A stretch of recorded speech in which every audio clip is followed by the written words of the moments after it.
Coucou mes adorables, voilà, coucou à tous mes abonnés.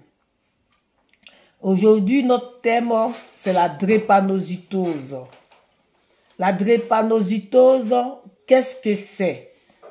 La drépanocytose, c'est une maladie qui affecte le sang.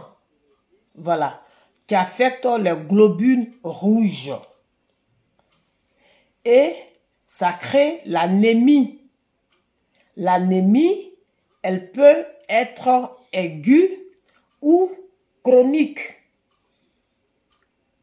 Elle entraîne aussi des douleurs causées par la difficulté de circulation du sang dans le corps.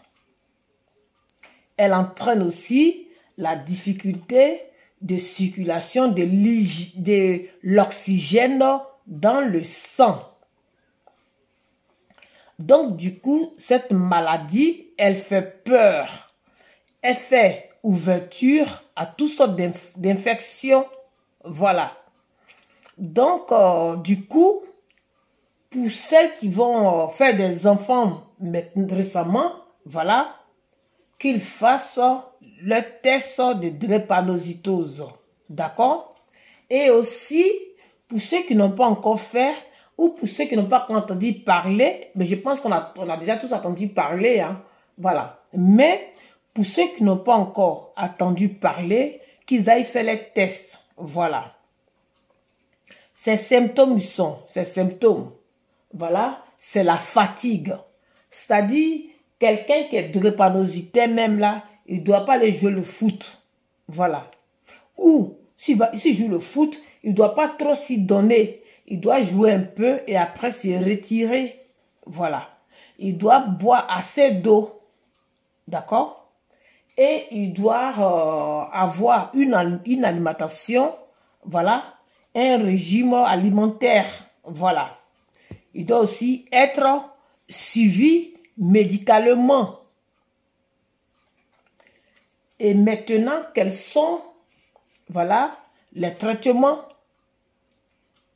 c'est-à-dire ces médicaments de douleur anti-inflammatoires et aussi les médicaments de l'anémie. C'est ce qu'il faut pour pouvoir, pour que la personne puisse se sentir bien et surtout son alimentation. C'est-à-dire, il faut prévenir. Il faut prévenir que la maladie, elle évolue ou elle s'empire. Voilà, il faut prévenir. Parce que pour quelqu'un qui se suit bien, voilà, ça ne se manifeste pas.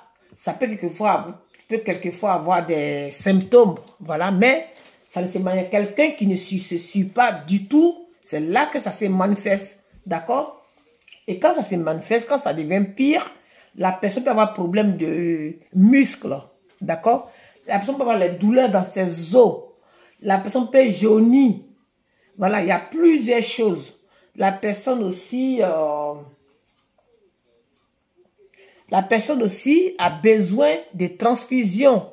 Voilà, quand ça devient pire, quand ça devient grave, la personne a besoin de transfusions. C'est-à-dire, cette sensibilisation, je ne vais pas la laisser. Malgré que j'ai fait mes vidéos de famille, de couple, mais cette vidéo-là, je vais la faire aussi en début de semaine. Donc, du coup, voilà à peu près. Mais ce qui est plus important, faites vos tests, d'accord? Et aussi les partenaires, en moins de se mettre ensemble, faites vos tests pour pouvoir vous suivre. Voilà, pour ne pas que... Puisque quelqu'un qui essaie, l'autre qui essaie, voilà, c'est pas bien. Donc, du coup, la semaine prochaine, on va encore... On va suivre, voilà. Je vous fais bisous, voilà, et bonne soirée à vous. Je vous aime, voilà. Bisous.